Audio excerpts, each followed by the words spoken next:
All right, and we are live. What is up, YouTube boxing family? We have a open panel discussion tonight. If you guys want to come on and cook with K Rod, but let's get right to it because I'm a bit pissed off today, and yeah, man, I'm gonna have to talk about Terence Crawford and Errol Spence. This fight definitely needs to happen. And I think it's time to speak on it because a lot of you Bud Dick riders really have to come out of the woodworks and really have to talk all this shit to say like, oh, Terrence Crawford's gonna knock out EJ. EJ's not gonna handle Bud and all this other bullshit. Nah, man.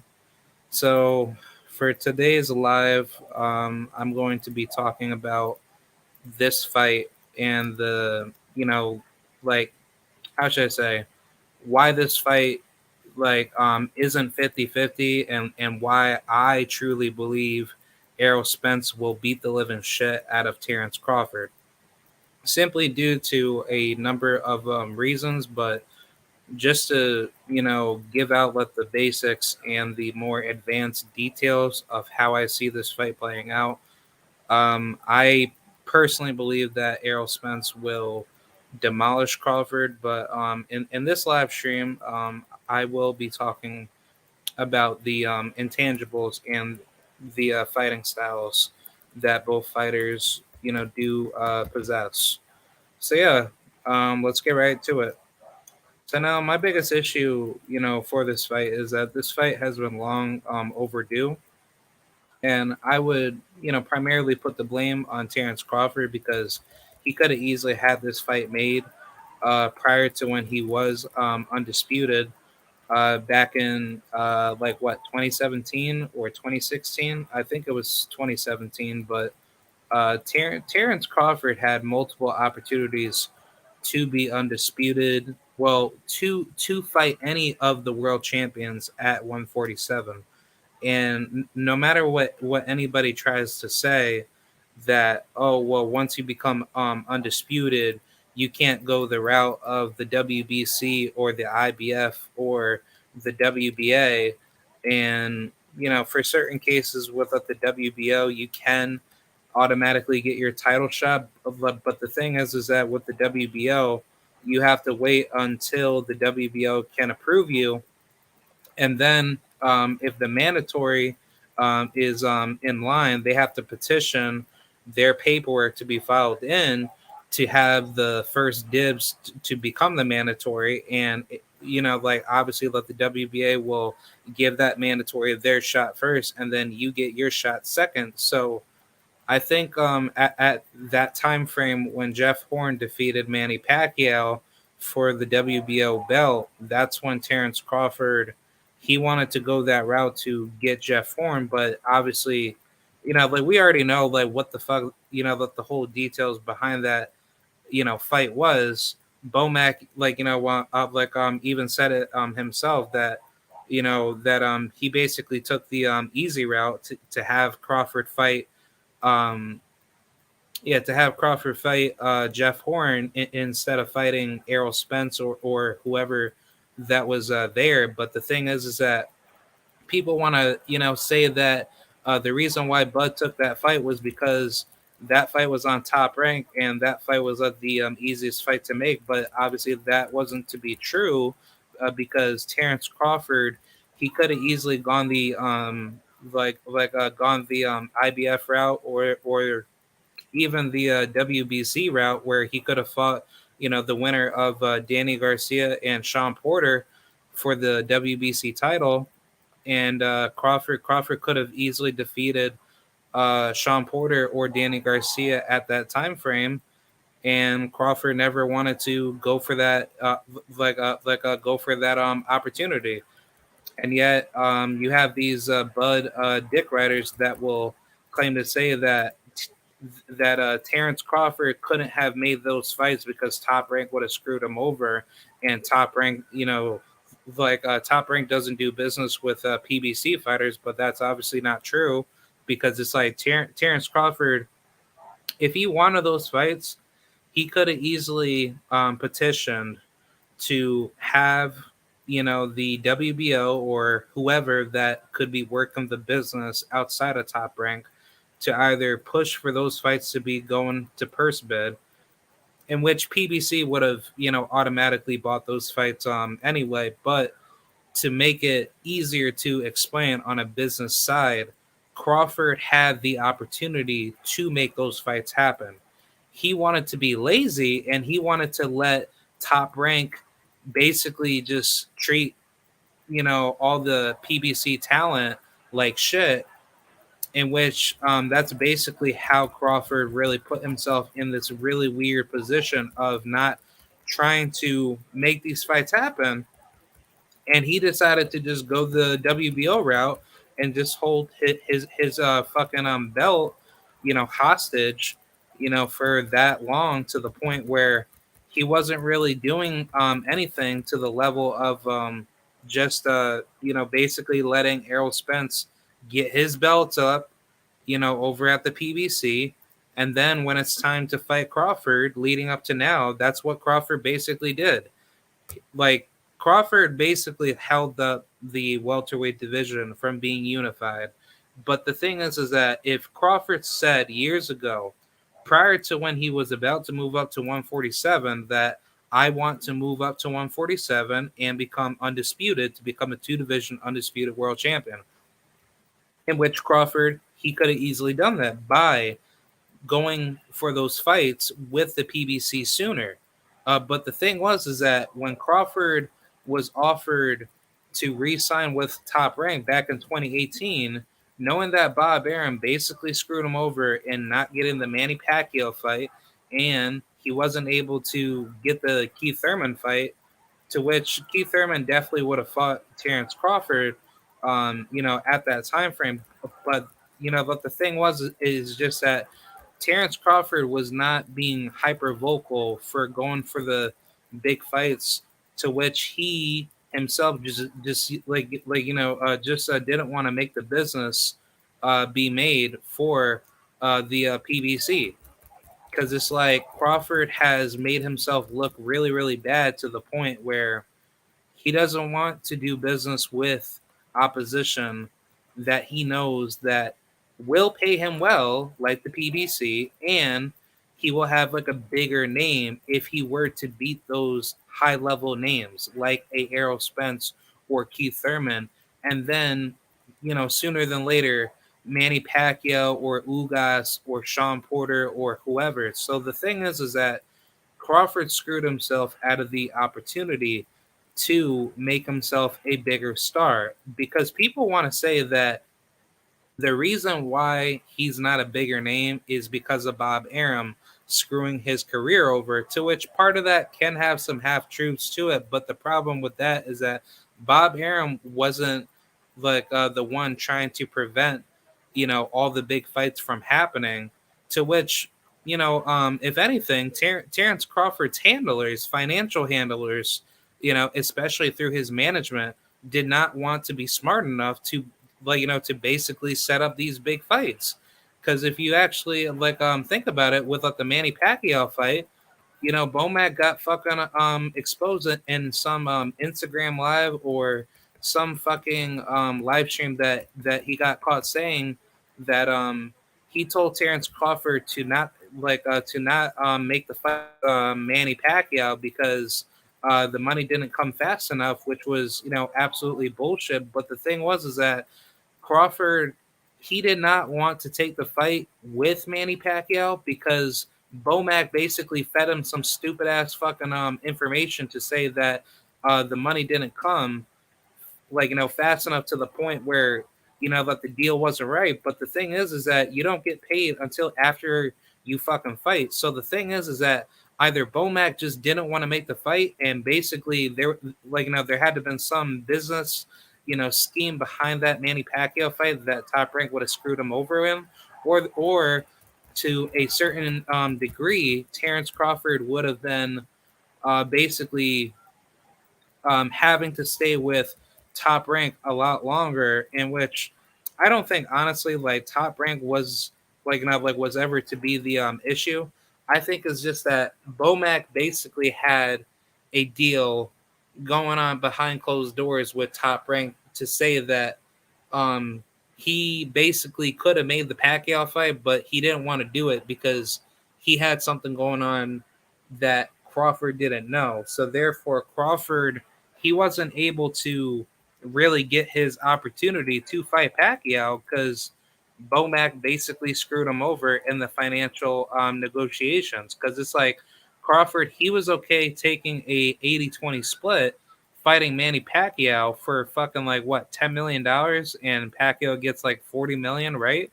So you mean to tell me Crawford is okay fighting Manny Pacquiao, a fucking washed up Manny Pacquiao, for, like, let's just say the WBA welterweight title at that time frame?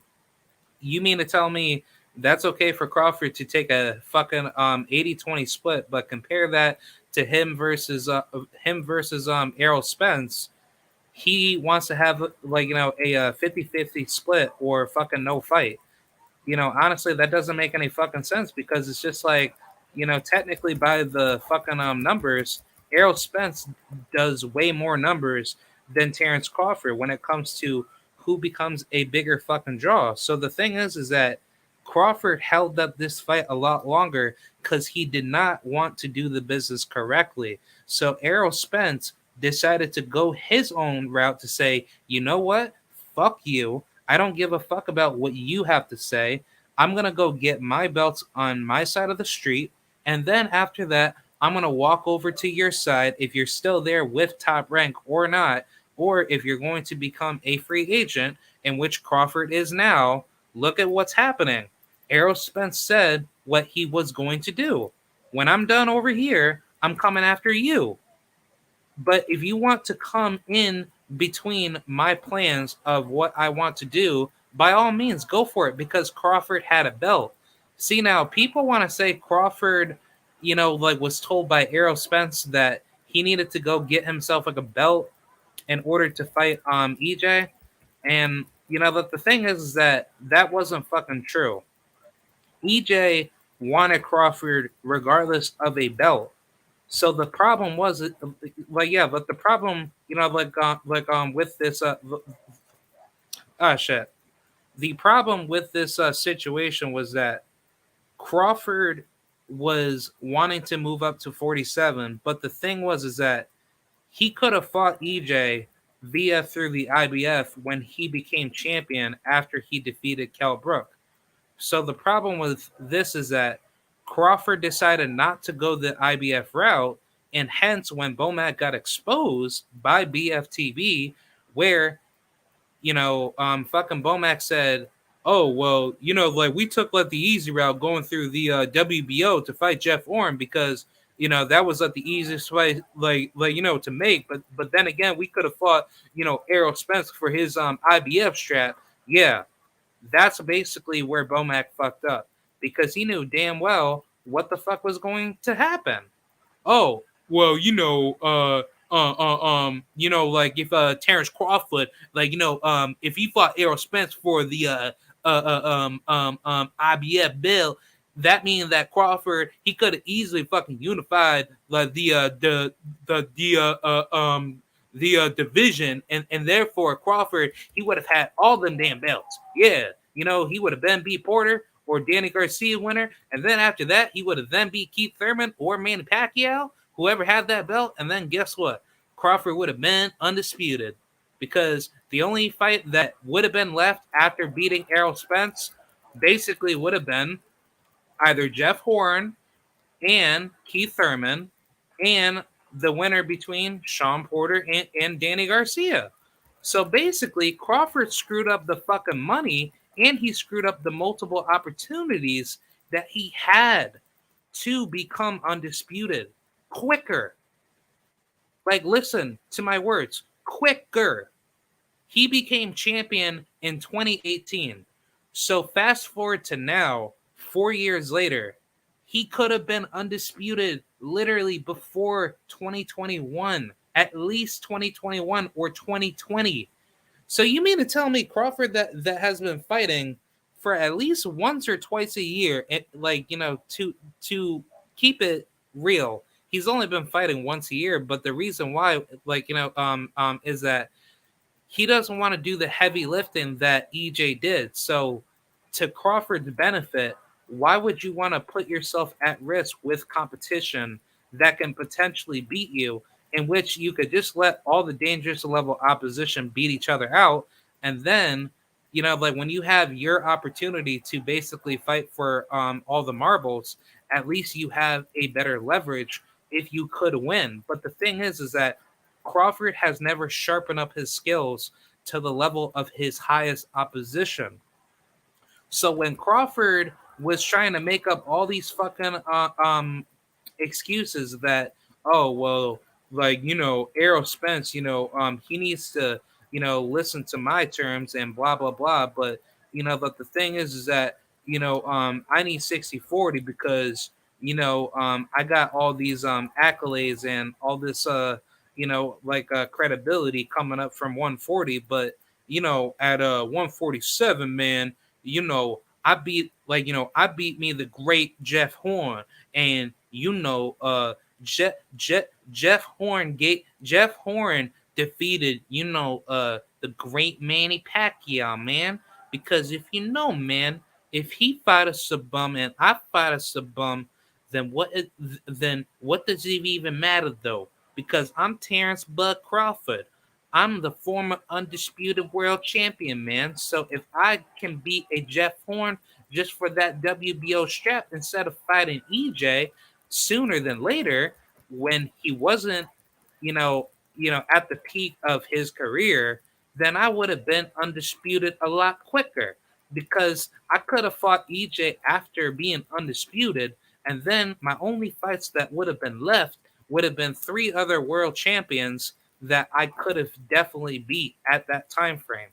And yeah, Crawford definitely would have had a really good stacked fucking resume by now if he had done it like that. Let me go after EJ, the man that had to go all the way to the UK to go beat Kelbrook, and then after that, you would have then beat Keith Thurman, then beat Danny Garcia, or Sean Porter winner. And then, if anything, you could have saved Jeff Horn for fucking last. You could have easily saved him for last. Because the thing is that if Crawford wanted to be smart, what he should have done was that he should have left Jeff Horn for undisputed. Because at least that way, if you had fought Jeff Horn for undisputed back in Omaha, oh, dude, that would be Top Rank's most special moment for Terence Crawford.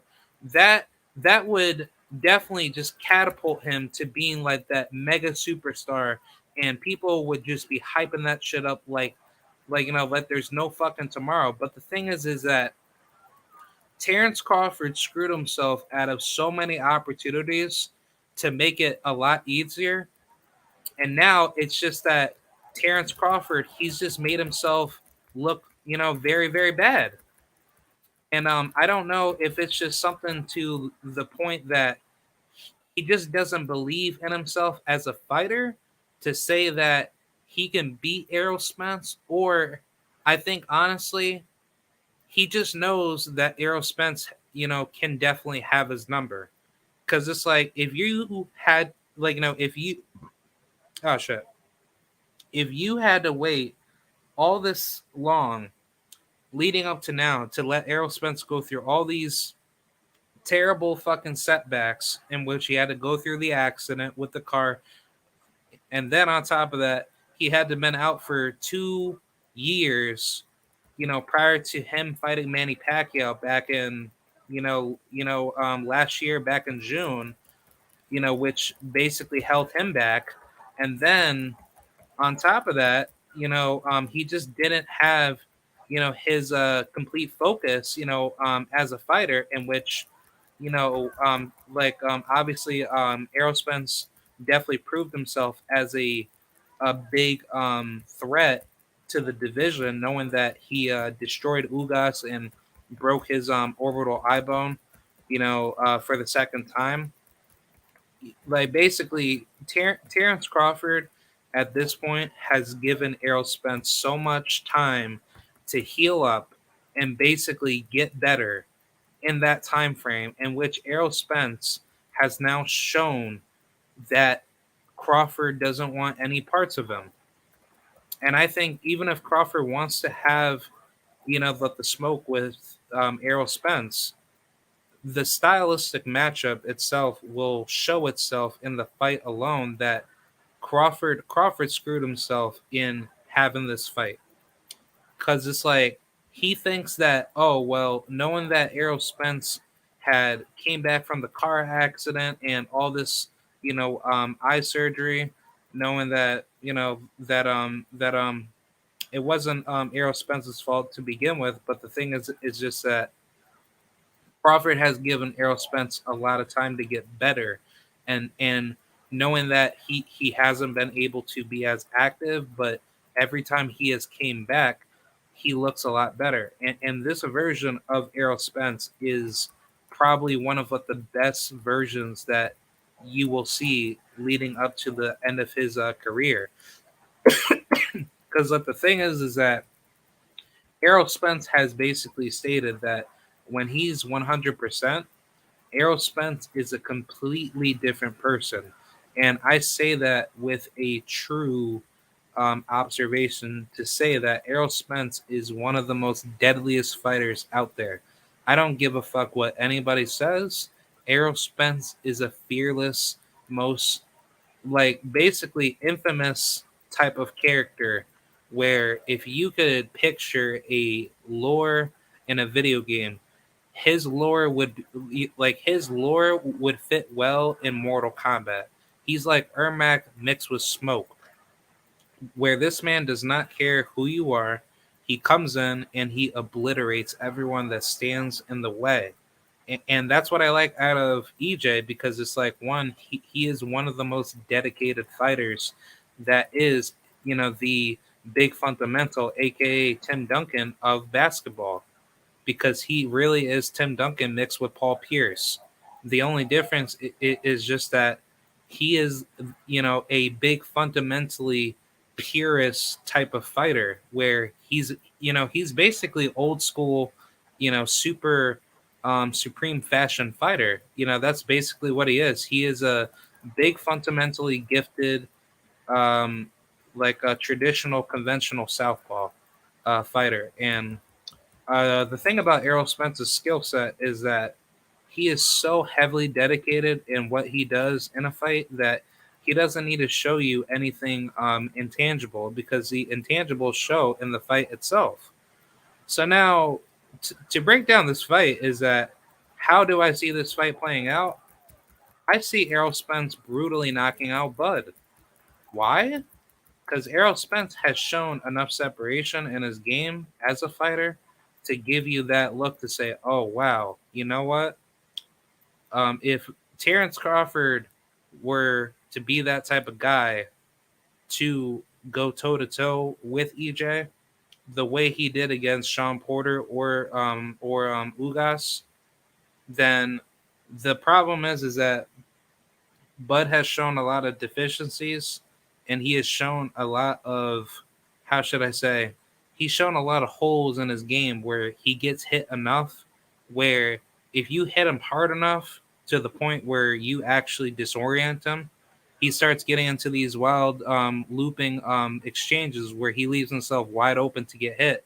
And when you look at his body language, and to me at least, I'm just looking at it from a southpaw perspective because I do box myself, but how I look at Bud is how I look at fighters that are not disciplined on defense. If you're not disciplined on defense, then how I see you in a fight is that the only thing that I need to do to break you down and to hurt you is that I kill you with those body shots. And I start basically connecting my body shots with vicious uppercut combinations, because what Errol like to do is that he likes to make Bud basically what he's gonna do to Bud is that he's gonna make him very uncomfortable downstairs, and then when he mixes up his shots upstairs, Terence Crawford will start to submit to a lot of shots that are wide open for Errol to counter shot him and basically make him feel basically disoriented, because when Bud starts to get into these really, horrible dog fights, in which I think honestly that's really Bud's biggest weakness, is that he likes to get into these really stupid ass exchanges where he's gonna basically get himself knocked out. That's basically where Terence Crawford puts himself in major trouble, to the point where he will get knocked out. Because if you look at it from the Igas Kavaliauskas fight, Green Beans was, Green Beans was beating the living shit out of him every single time when Bud started getting into these weird ass dogfight exchanges. He was getting lit. He was getting lit the fuck up. Green Beans was, he was given multiple opportunities to piece him up, and Crawford, he just he just kept getting hit multiple times with all these unnecessary blows that that was hurting him, to the point where you saw his disoriented body language show. And what I see out of this fight between him and Errol is that Errol Spence is going to kill him. He's going to kill him when he sees weaknesses. And when I see a weakness out of a fighter, the thing that I would do is that I would kill you to your weakness. Because if I could find those shots that I could disorient you with, then I'm going to hurt you. So how I picture it in the fight itself is that Errol's going to Errol's going to start very conventional, and then he's gonna pick up at the levels to start to start giving Crawford those really difficult mindsets, to be like, oh shit, should I go this way or should I go that way, with my shots. And I think eventually when Crawford starts to feel discouraged and not being able to land his shots effectively, I think Errol Spence is just going to brutally hurt him, to the point where Crawford, he's just basically going to give up in the late game situation. Because we've already seen it with him and Porter, and we're going to see it, possibly in this fight. But the thing is that if you look at Crawford's fights where he's gotten hurt, he does not recover well. He does not have that it factor to show to you, okay, when I'm getting my butt whooped, what do I do? He doesn't do anything but just go into survival mode and just basically go for broke. So I think that what Crawford will do is that he's going to put himself in a really bad position where he's going to get himself brutally hurt. And I think he's going to lose control in the fight itself, where Errol, he's going to basically, piece him, piece him up alive. And basically that's going to be the, the complete outcome of that fight, because I personally don't see Terence Crawford to be this, amazing boxer that could be a natural switch hitter, and he has all these great defensive IQ, Floyd Mayweather abilities, because it's like Crawford's not that fucking good. He's not that good of a switch hitter. He's not that good of a defensive counterpuncher. His defense is literally shit. I say again, his defense is shit compared to other fighters that are defensively gifted than him. So I think, honestly, how I see Crawford, starting out the early rounds with Spence, is that I think Spence is going to hurt his ass to the body early. And then after that, he's going to start being discouraged in the mid to late rounds, where he's going to start throwing all these weird ass punches. And then when Errol sees those wide openings, he's going to crack him. He's going to crack him to the head. He's going to crack him to the body. He's going to crack him everywhere. And not to mention, Errol, he does not sit down on his punches. He moves with his punches hurting you. So you may think that when he starts landing these crazy ass jabs, and then he starts mixing up these hooks and those, pull hook counters and those pull hook uppercuts, those are hurting. I say again, those are hurting you. Though those punches are not just little soft punches. Those punches are killing your face. And that showed in the Ugas fight. Errol Spence was killing Ugas with those crazy ass fucking uppercuts and those pull hook counter those pull hook counter those counter shots that Errol was doing in the fight itself to basically offset Ugas in the fight when they were basically locked inside the pocket, and therefore Ugas, he wasn't able to really sit toe to toe with Errol, and every time when Errol countered, Ugas was just getting hit so much to the point where he wasn't able to actually see the punches coming fast enough because Errol, he had his timing down, at the mid-range distance where he was able to just keep lighting up Ugas's face up with like the same shot over and over and over. So, I mean, honestly, at the end of the day, I just think Crawford, he's going to go through that same, you know, that same potential outcome. But back to the chat. Salute to you, Diana Branch and Jesus is King. Oh, you want to call in? I got the link if you guys want to come in and talk. But honestly, man, like I just wanted to, make this live just to basically talk about, the potential outcome of how I see this fight going. But at the end of the day, I just think Errol, he's going to beat the living crap out of, Terence Crawford. And honestly, I just don't see why people think this fight is a 50-50 fight. I said what I said back in the past that I don't think Terence Crawford is that good of a fighter. I think Crawford is one of the shittiest fighters ever to live. And I don't see his skills to be that good because if you can try to convince me as a, know nothing casual that Crawford's pound for pound number one, but yet who the fuck has he beat to be pound for pound number one? Because pound for pound is not supposed to be you beating who just to be the best in the world. That's not how pound for pound is supposed to be measured. Pound for pound is supposed to be it is supposed to be measured based off of your style being put in front of all the other styles if you were in the same weight class of that particular fight itself. So therefore, guys like Shakur Stevenson, Devin Haney, I'll even use I'll probably use guys like who else? I'll use Gervonta. Gervonta is a great example of like basically but the whole theoretical point of pound for pound is supposed to be that your skills should bring you further to beat any other fighter out of any other weight class when you prove yourself to be that fighter to be the best of your potential era.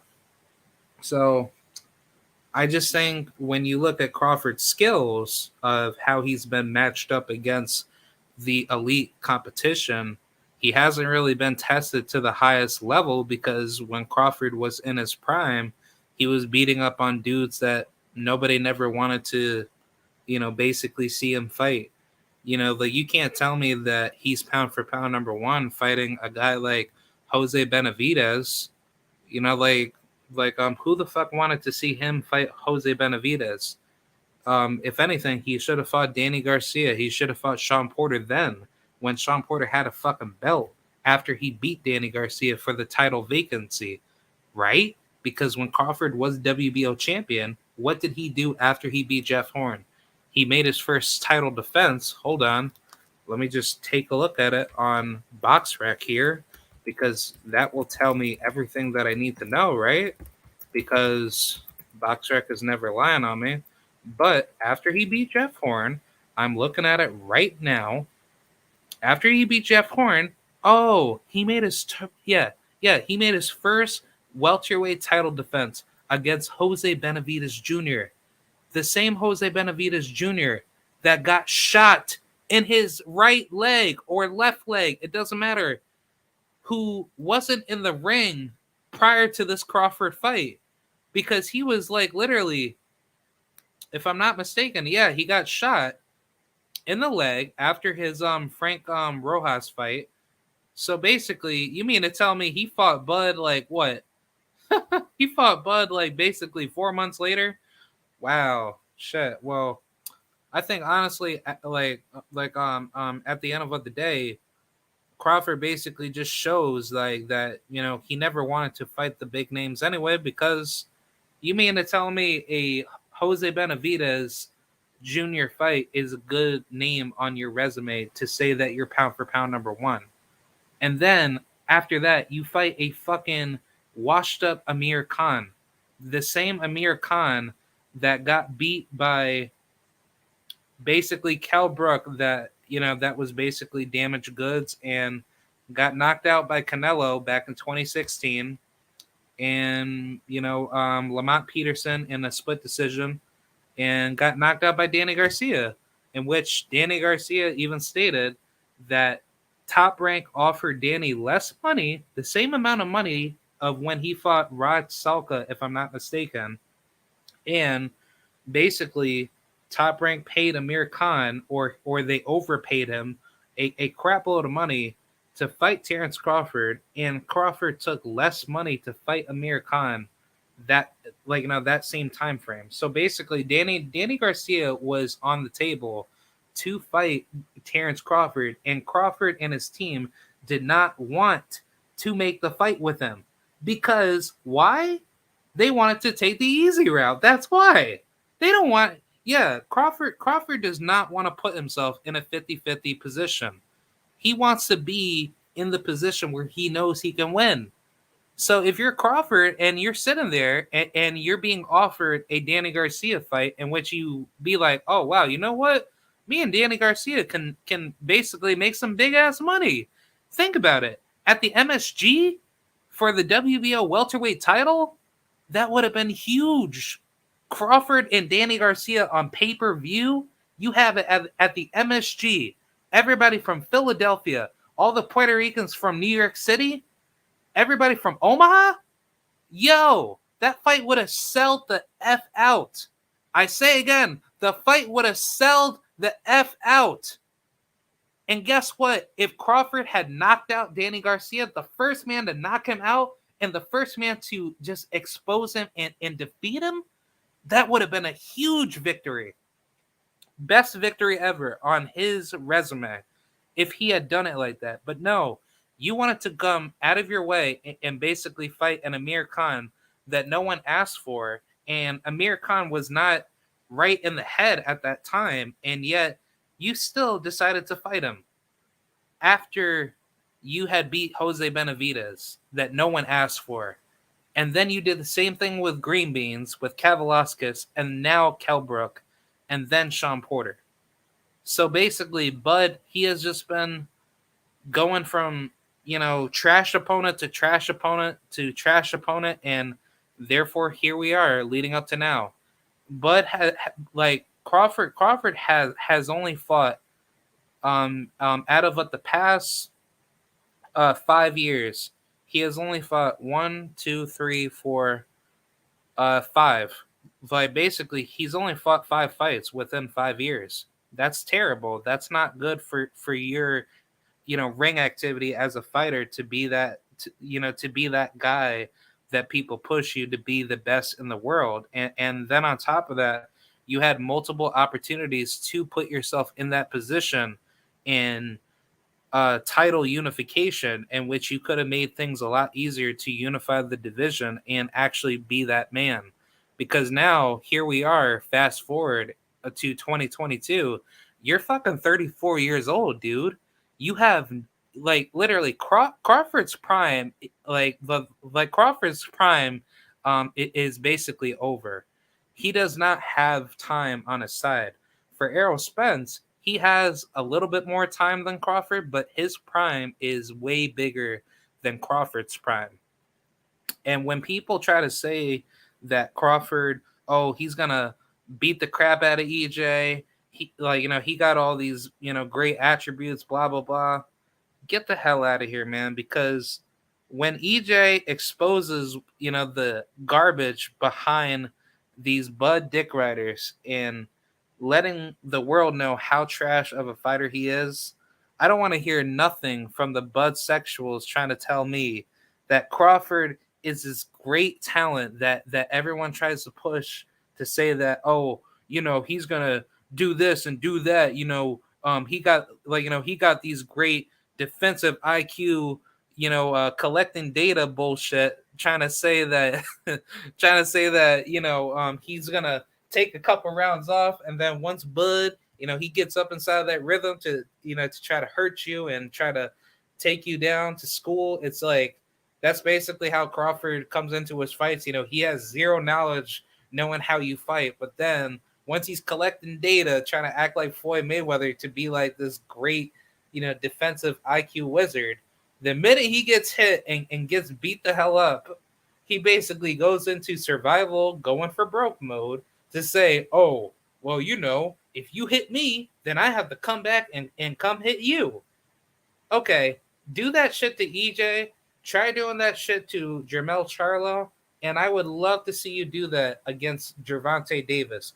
Because out of all those three fighters, they would knock your ass the fuck out. You would get knocked the fuck out literally the same way anybody else that has ever done that in the history of boxing. When you are trying to go for broke and trying to have your pride on the line versus being smart in the fight itself to try to win, you get knocked out. I don't care what anybody says. I've seen people do that in sparring. Like literally, especially out in my area out here, I've seen people get knocked out doing that. Literally, I'm not joking. When I got into boxing a couple years ago, I was like 24, but still, the minute I saw people trying to rush for knockouts and sparring, you get knocked out. I don't care what anyone says. You're going to get knocked out. That's why when trainers train you on going for a knockout, you take your time. You don't try to rush a knockout. The knockout's going to come if you set up the shots to prioritize the right punch to knock somebody out. So that's why it's that's why people call it the sweet science in boxing, because you have to take your time and understand the fundamentals and the core benefits of what you do versus out of what you receive in a fight, because you don't know what you're going to get coming back at you. That's why they say hit and not get hit, right? Because if you hit somebody, expect to get hit and expect what's coming back to you, right? But guess what? According to Bud Dick Riders and everybody that says, oh, I know, like, oh yeah, man, I know how this boxing game works, man. Just getting punched in the face with zero effing defense. Mexican style wins any style, right?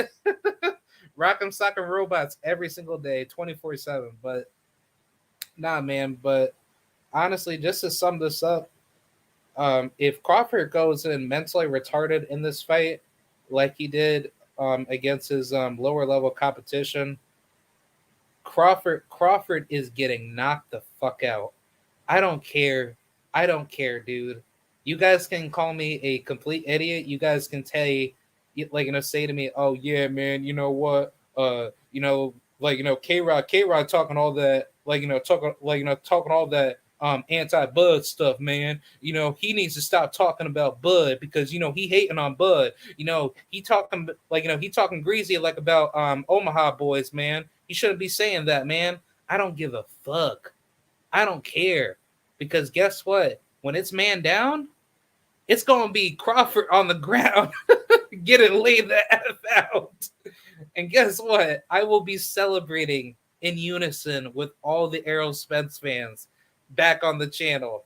Because guess what? It's just it's just the cold hard truth. I don't see Crawford, displaying enough separation that will make me be sold to say that Errol's going to be in trouble, because Errol has shown he has seen any style put in front of him.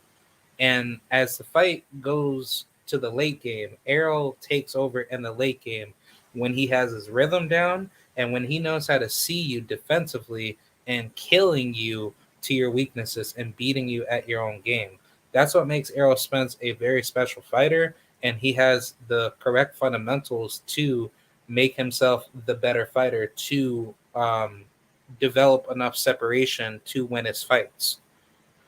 But yeah, back to the chat. Yeah, can we say exposed? Bud ain't taking this fight. Mark my words. Yep, I will definitely have this comment posted on my community if that happens, because I don't think I like me personally, I don't see this fight happening. I don't think Crawford is going to have the balls to fight Errol Spence. I think Errol Spence is going to press on Terence Crawford, and I think honestly, Terence Crawford, he's going to be pressured to the point where he's probably going to start censoring people, and he's not going to want to say anything about the fight if he doesn't take the fight. But um, yeah, like I mean, at the end of the day, this is all Crawford's move. Errol Spence will take the fight whenever it's offered right away. But I don't see Crawford taking the fight. I think Crawford, after seeing Errol Spence's performance against Yordenis Ugas, I think Crawford is going to basically duck Errol Spence, and I don't see Spence ever being talked about ever again by Crawford. But yeah, we'll just have to wait and find out. Um, Yeah, Don Shada said Spence's defense is criminally underrated. Yeah, most definitely, dude. Like, I mean, if you really think about it, Spence's defense is the most defensively IQ level defense because, especially from the Southpaw school of boxing, he has shown a lot of separation in how to develop enough good defense where it doesn't have to be special, because in traditional boxing all you have to do is just come in with a good high guard, but you don't need to have it high up to your head. You need to have it closer to the center level of your face, so that way you could take those little steam punches, away from you, and then you could start developing your shots with more power and better accuracy to see the punches coming from your angle. So that way you're not feeling, how should I say, hyper stress in a fight, because but the fighters that come in with super high guards and they're not able to see what's coming to them, that's what gets you hurt 9 times out of 10. And then on top of that, your arms are going to get so tired to the point where like when those punches are being hit to your arms, that's causing a lot of stress on your muscles, and you're not able to develop your shots as well. So that's why, for even guys like Andre Ward, as much as I don't like Andre Ward now, but when Andre Ward used to fight, he said that it's always better to keep your arms, a little bit spaced out, but obviously not super duper spaced, but have them, correct and accurate to the point where you have like enough space to keep your arms at distance to shoot your shots, but to not get your arms super stressed out in a fight. Because if you have your arms like locked in, like a Soviet style type of fighting, where you're coming in with like a high guard, that's where your arms are going to get mega stressed out, and then you're going to start getting tired, and then that's what causes you to get hit more. Versus if you have them, leveled out like crisscross, that's what makes you a lot more susceptible. Well, I mean, like that's what gives you a better viewpoint on how to fight, and then you're not giving up a lot of stress on your arms. So therefore, like you get less tired. But yeah, I just figured that I point that out. But yeah, Diana Grant said facts. Spence stopped an elite fighter in Ugas, and I really Ugas, a warrior. Yeah, most definitely Ugas. He is a warrior. I don't like honestly. I never thought of Ugas to not be an elite fighter. He did what he had to do to get up there. So I mean, at the end of the day, your Dennis Ugas, you got to give him his flowers, man. He's a very, very good fighter. I never hated on him. If anything, I actually liked Ugas when he was in those fights where people thought he was going to lose. And I mean, his last 5 fights leading up to Spence, If you really think about it, let me take a look at it. But um, oh shit, Ugas, he's had such a good career. His last five fights prior to Spence, taken away from the Pacquiao win, but his last five fights prior to that, he fought Abel Ramos. That was a really really good fight. He fought Mike Dallas Jr. He was a decent fighter, but at that time frame, he needed to get that win because a lot of people thought he was never that good after he lost to Sean Porter, which I will get to that because obviously people thought he won. Um, um, people want people thought Ugas had potentially won that fight, but after prior to the Mike Dallas victory, he fought Omar Figueroa. That was a good fight. He dominated him in devastating fashion. He got a UD victory over him, and then obviously the Sean Porter loss. Obviously, people thought that he had won that fight. Um, that was a good fight, and let's see, one, two, three, four, and then the fight before that was the Cesar Miguel Barrina fight. That was actually a very good fight, by the way. He actually did a very good job in that fight, but I would probably even say, but fights, prior to that, the Ray Robinson victory and the Thomas Delorme victory was, tremendous victories. So I mean, overall, Ugas's, resume, like to me personally, I would view his resume to be like, how should I say, like I would probably say B plus tier. That's like a pretty good grade.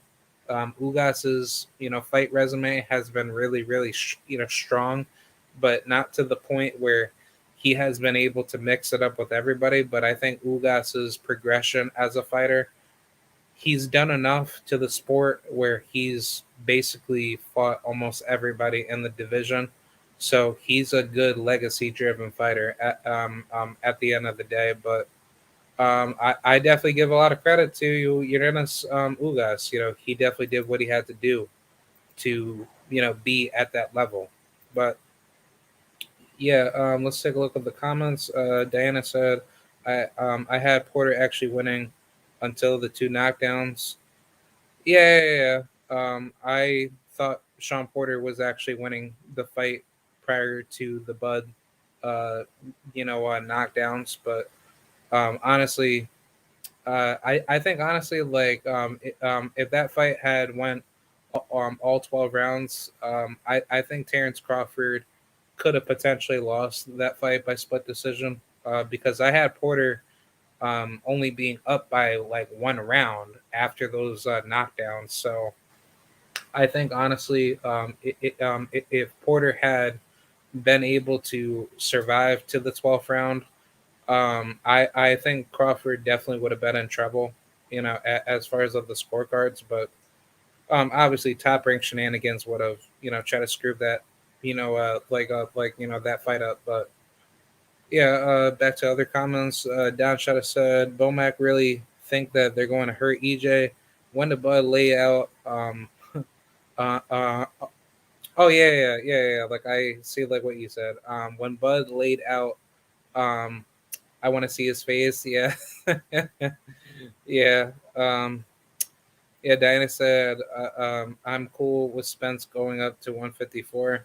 Yeah, honestly, if Errol Spence can't get the fight with Terence Crawford, I think he should just move up to 154. He should just call Bud, like a little bitch, and just move up to 54. Just say, just expose Terence Crawford.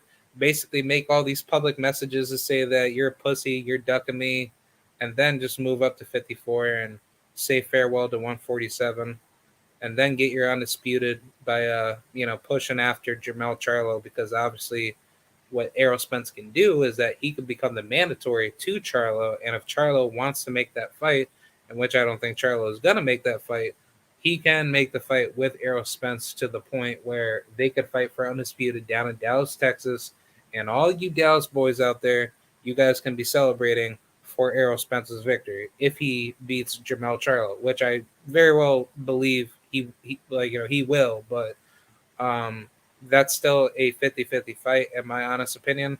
But I would slightly favor it to EJ because he is a more deadlier pure boxer than Jermell Charlo.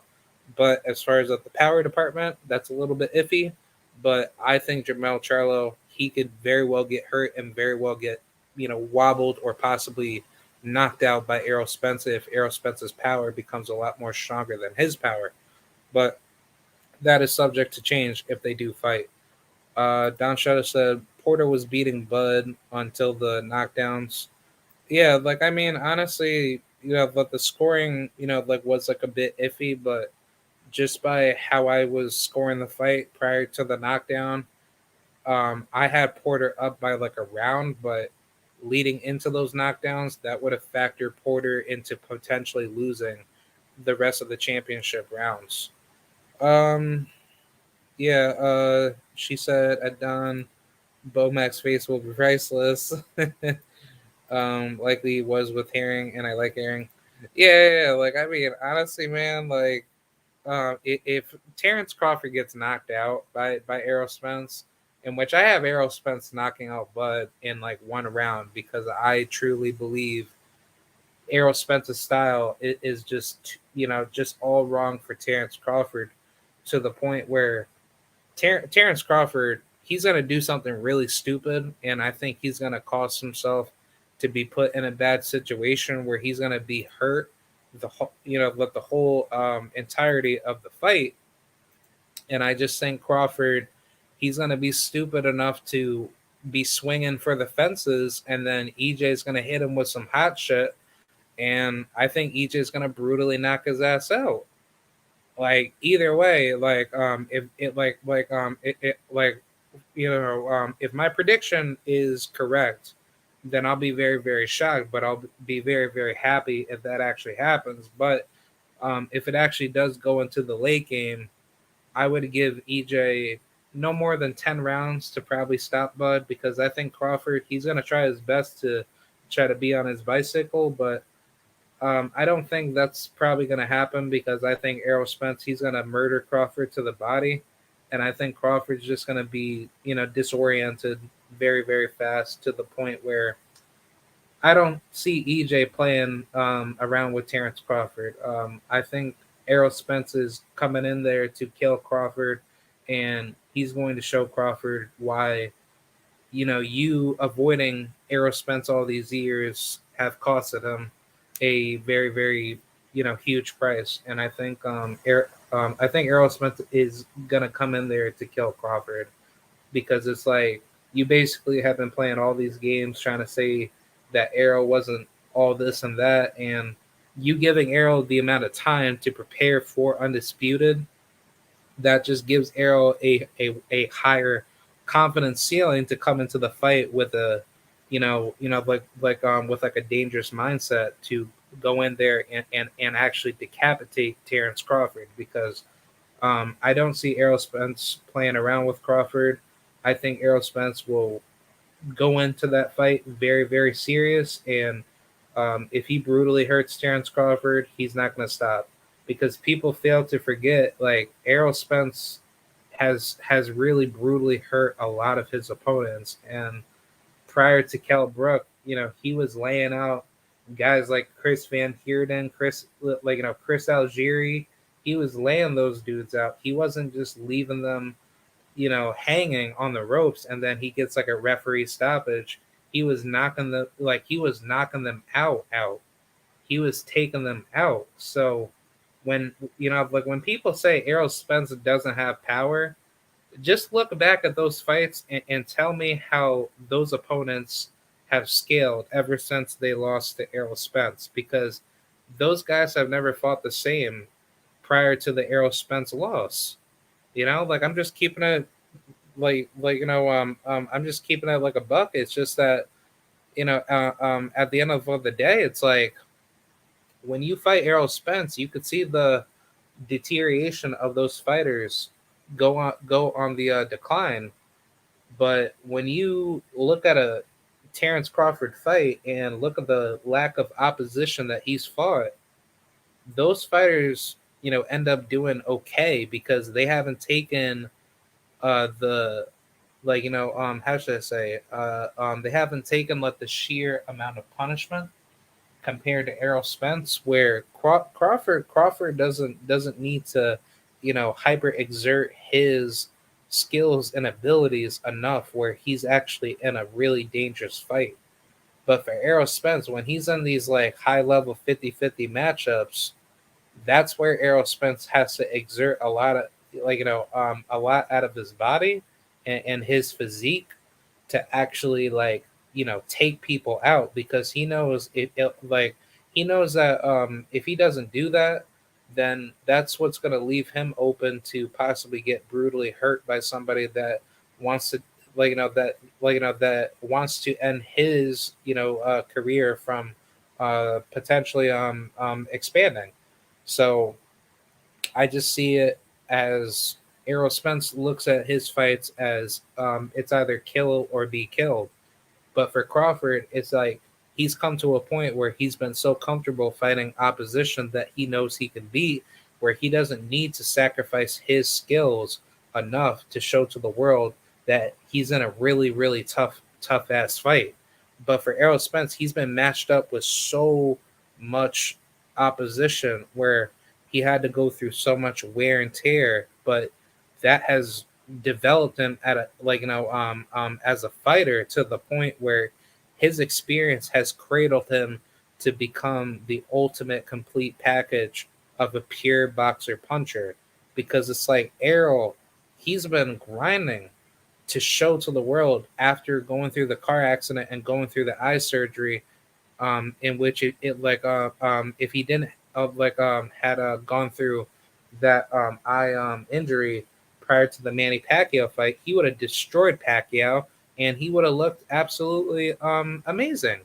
So it's like Errol Spence should have been in the ring a lot more after the Sean Porter victory, because if he hadn't gone through the car accident and the eye injury, Errol Spence definitely would have had a lot more opportunities to display his skills, and I think honestly, we would have seen Errol Spence undisputed already.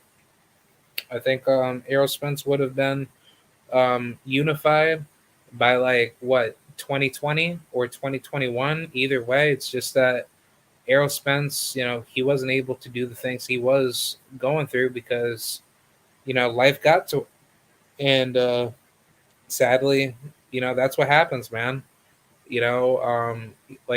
Certain things happen in your life to the point where that puts you to a halt, and sometimes you'll never be the same. But at certain, well, obviously, nothing's guaranteed if you give if you get into like a near death experience. But credit to Errol Spence, he's been able to rise back up to the occasion and rebirth himself back to the old Errol Spence that we enjoy watching. So to that, I salute Errol Spence for everything that he's done. He's done everything right to put himself back on top, and he's done everything he can possibly do. I mean, honestly, at the end of the day, it's like he can hang it up right now, and guess what? I will put Errol Spence into my Hall of Fame right now,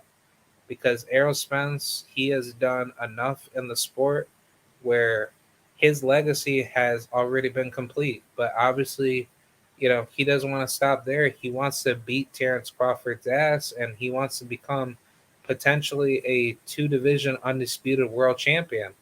And to that, I gotta give Errol Spence all his flowers, man, because Errol Spence is doing what most people don't want to do, which is take very, very dangerous risk early and then be rewarded for that success late in your career. Because now it's like Errol Spence's career has skyrocketed. Like literally, he is like that version of Sugar Ray Leonard, but he's like the Sugar Ray Leonard mixed with the Hagler. That's just something that you don't see. You don't see something like that. You don't see like a guy like that that just comes back from those traumatic instances and show to you how great of a person he is. Because I guarantee you, any other any other athlete in any other sport that went through that, they would end up fucking hanging hanging them shits up. They would say, "Nah, dude, I'm not gonna do that. No, no."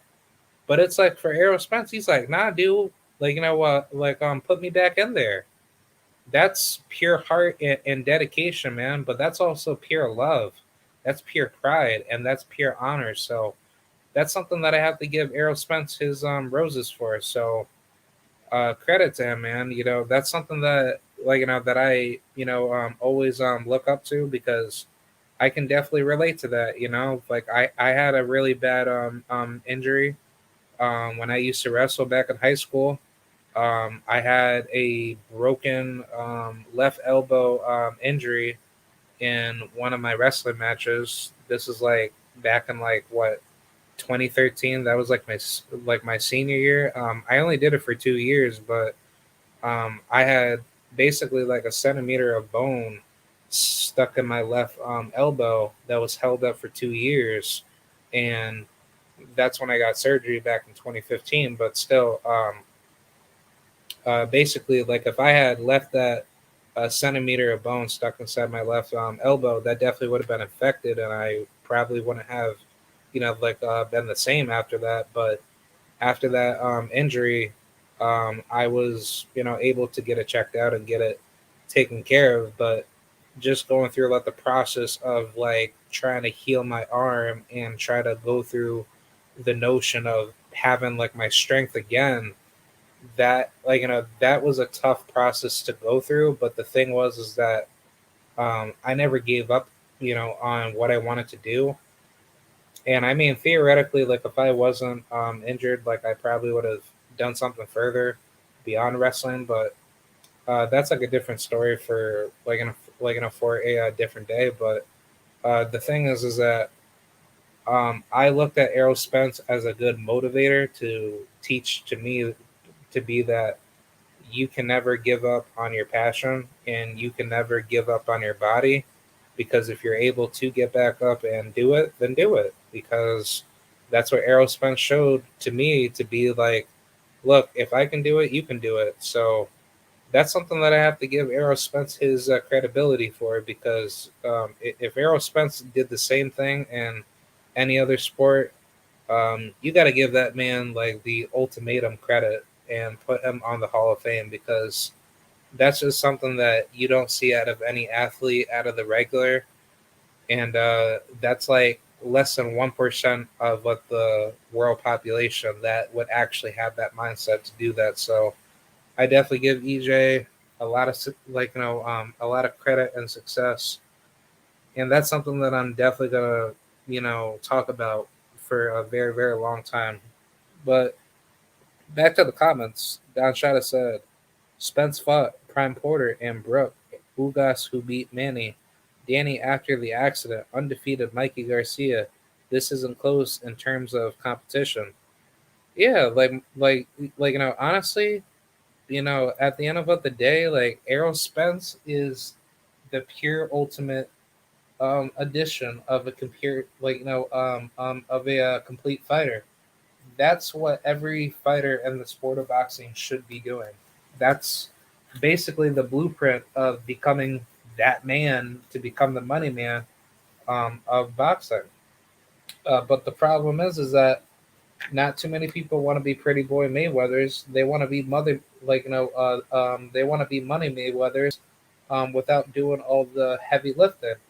So Errol Spence has shown to the world that he doesn't need to, basically be a hype job. He wants to show to the world that if you want to be at that high level threshold of getting paid millions of dollars, if not more, you have to take these really dangerous fights early, and then later you're going to get rewarded for it.